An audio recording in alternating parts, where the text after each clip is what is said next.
Olá, que a graça de Cristo Jesus esteja com você por mais esse momento, em nome de Jesus. Nós, da Primeira Igreja Presbiteriana Independente de Marília, temos a grande alegria de compartilhar com vocês uma palavra de vida, uma palavra de esperança. E eu queria falar sobre a ressurreição de Cristo Jesus.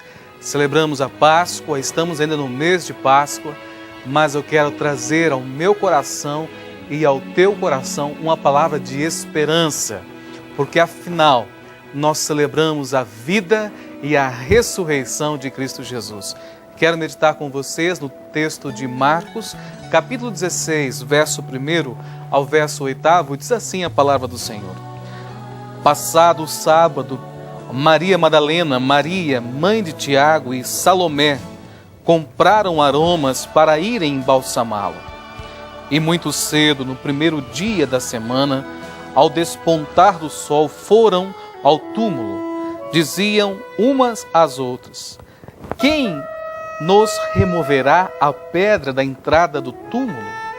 E olhando, viram que a pedra já estava removida, pois era muito grande. Entrando no túmulo, viram um jovem assentado ao lado direito, vestido de branco, e ficaram surpreendidas e atemorizadas. Ele, porém, lhes disse: não vos atemorizeis. Buscais a Jesus, o Nazareno, que foi crucificado. Ele ressuscitou, não está mais aqui. Vede o lugar onde o tinham posto. Mas ide, dizei aos discípulos e a Pedro, que ele vai adiante de vós para a Galileia. Lá o vereis, como ele vos disse. E saindo elas, fugiram do sepulcro, porque estavam possuídas de temor e de assombro e de medo. Nada disseram a ninguém. Pai, muito obrigado por tua palavra lida. Fala a nós nesse momento, em nome de Jesus. Amém. Que momento difícil, por volta da hora sexta, ao meio-dia de uma sexta-feira, em plena luz do sol, houve trevas sobre a face da terra até a hora nona, ou seja, até a terceira hora da tarde. E essa escuridão da luz solar, no momento onde o sol mais intensamente brilha, representava a morte do Filho de Deus aqui na terra. Jesus, o Filho de Deus, estava morto. E agora seus discípulos estavam dispersos.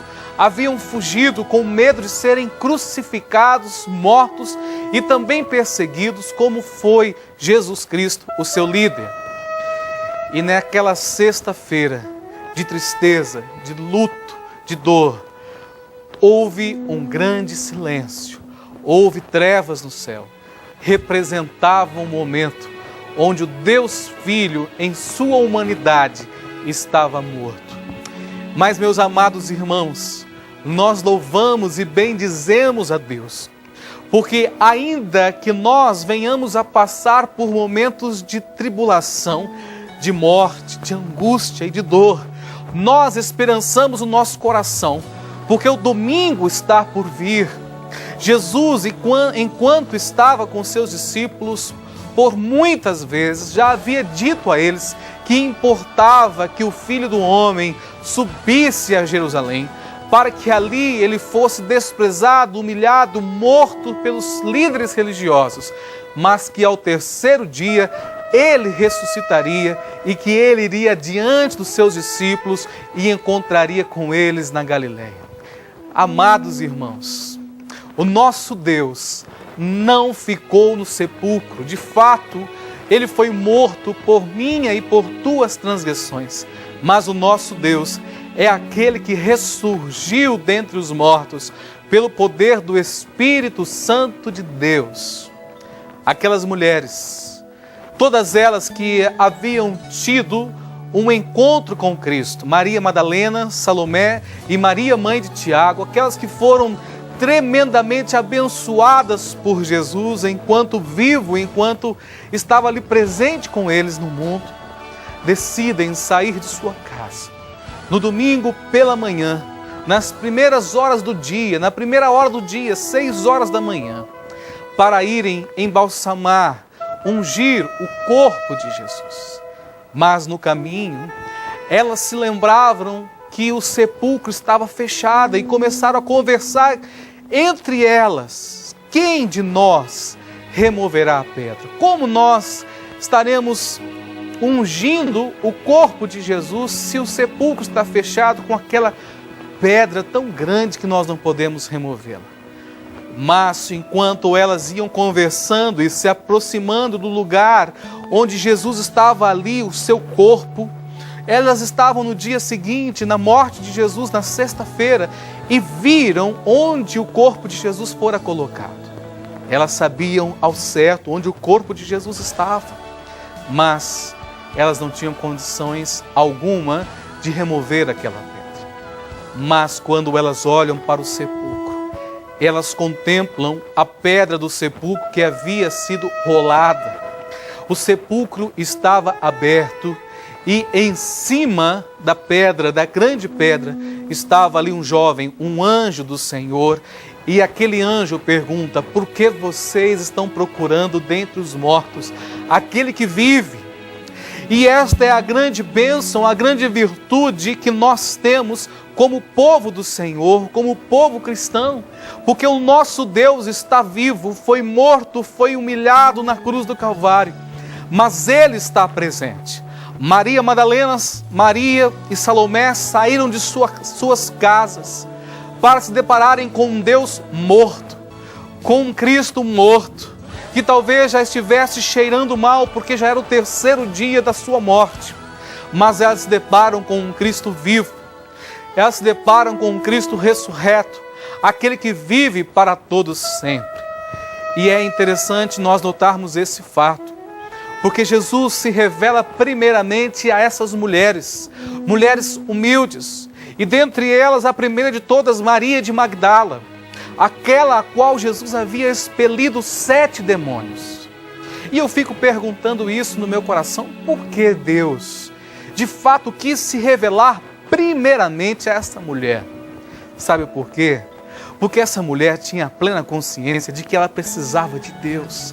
Essa mulher a qual Jesus havia expelido 7 demônios, era a mulher que de fato reconhecia que era pecadora, que ela não valia nada, era desprezada pelas pessoas, pela sociedade, pelos religiosos, e Jesus fora o único que lhe dera valor. Ela não estava satisfeita, feliz com a morte de Cristo. Cristo era tudo o que ela tinha, e é por isso que ela sai da sua casa para ir ao encontro do corpo do seu Deus, do seu Cristo. E nesse momento Deus honra a sua fé, se revelando a ela. E também os outros evangelhos, como Mateus, Lucas e João, nos diz que quando Maria descobre que de fato é Jesus, ela corre para abraçá-lo e Jesus diz: não me detenhas, porque ainda eu não subi ao Pai, diz o evangelista João, eu não subi ao Pai, mas vá dizer aos meus discípulos, a Pedro, que eu ressuscitei e que eu irei adiante deles na região da Galileia. Que bênção! Nosso Deus está vivo, ressuscitou, ressurgiu dentre os mortos. Maria foi surpreendida, saiu de sua casa para embalsamar, ungir um defunto e agora estava contemplando Jesus Cristo de Nazaré vivo. Queridos, a Bíblia nos diz que o mesmo Espírito que ressuscitou a Jesus de Nazaré dentre os mortos é o mesmo Espírito que opera em minha vida e na tua vida. Por isso, você e eu precisamos gerar expectativas em nosso coração quando saímos de nossas casas para cultuar ao Senhor, ou quando entramos no nosso quarto e fechamos a porta da nossa casa, do nosso quarto, para buscarmos em Deus, para orarmos ao Senhor, porque Ele pode, Ele deseja e Ele quer se revelar a nós como um Deus vivo, como um Deus operante, como um Deus que faz milagres. Nosso Deus não está morto. Os ídolos nada podem fazer, porque têm olhos e não veem, têm ouvidos e não ouvem, têm mãos, mas não abraçam, têm nariz, mas não cheiram. Mas o nosso Deus, Ele está vivo, Ele está vivo, Ele vive para todo sempre. Ele é o Cordeiro que foi morto, Ele foi o Cordeiro que foi oferecido em resgate de nós, mas que agora vive para todo sempre. Por isso, é necessário que aqueles que busquem a Deus, creia que Ele é galardoador de todos aqueles que o buscam. Deus está vivo. Comece a gerar no seu ventre, comece a gerar no seu coração expectativa, esperança em Deus. Comece a orar acreditando que Deus vai responder tua oração. Comece a buscar e clamar a Deus com toda a tua alma, com toda a tua força, com todo o teu entendimento e com todo o teu coração. O teu Deus te ouvirá, o teu Deus te responderá, porque Ele ressuscitou dentre os mortos ao terceiro dia, atravessou os céus e assentou-se no lugar mais elevado do universo.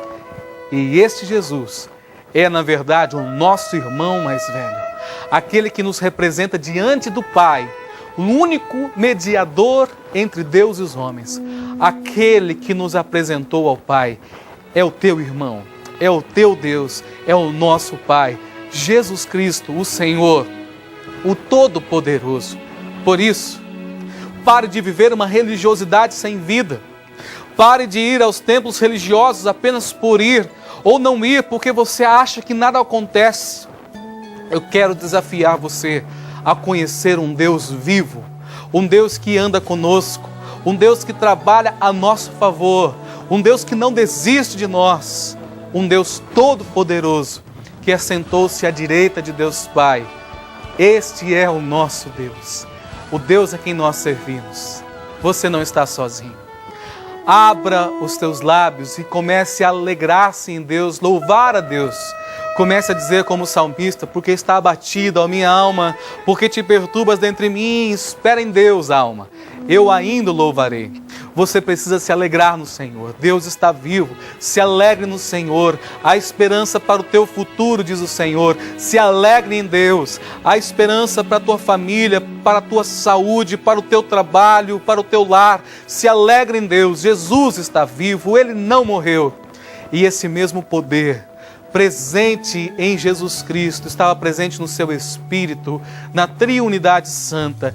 E esse mesmo poder presente na Triunidade Santa é o poder do Espírito Santo de Deus que está disponível a mim e a você. Creia em Deus. Creia de todo o seu coração que você pode ser surpreendido pelas misericórdias e pela graça de Deus. Os discípulos, ao ouvirem o testemunho de Maria de Magdala, tiveram muita dificuldade em crer. E eles se reuniram a portas fechadas, angustiados, nesse mesmo dia de domingo à tarde. E quando então Jesus os surpreende dizendo: paz seja convosco. As portas estavam trancadas, fechadas, e eles com muito medo. A Bíblia nos diz que os discípulos faziam duas coisas: estavam tristes e choravam. Mas Jesus os surpreende dizendo: paz seja convosco. Queridos, Deus quer entrar na sua vida, na sua casa e dizer: deixo-vos a paz. Você precisa de paz. Receba a minha paz vos dou. Não a dou como o mundo dá, mas a paz que eu dou excede todo entendimento e toda compreensão. Por isso, eu quero desafiar você a acreditar de todo o teu coração que a tua vida pode mudar. As coisas irão melhorar na sua vida se você de fato decidir entregar o teu caminho ao Senhor, confiar nele, e então você perceberá que o mais Ele fará, o tudo mais Ele fará por você. Deus apenas está esperando que você tome uma decisão. Eu quero te servir, Senhor. Eu quero andar contigo. E então você será surpreendido por uma fé viva, por um poder sobrenatural de Deus, que te fará viver em triunfo. E foi para isso que Deus te fez, para viver em triunfo. Deus, como um bom Pai, não nos fez para experimentarmos a derrota, a ruína ou a destruição, mas Ele nos fez para que eu e você pudéssemos viver em triunfo. Viva em triunfo, ande em vitória, ande alegremente no Senhor, porque foi para isso que Deus te criou, foi para isso que Deus te formou. Que Deus o abençoe, que Deus o guarde em nome de Jesus, e queremos convidar você a participar conosco em um dos nossos cultos. Caso você ainda não faça parte de nenhuma igreja evangélica, venha adorar a Deus conosco. Estamos ali na rua 4 de abril, 551, e queremos ter uma grande alegria em recebê-los como membros da nossa igreja, da nossa casa. Que Deus o abençoe, que Deus te abençoe, em nome de Cristo Jesus. Glória ao teu nome, Senhor.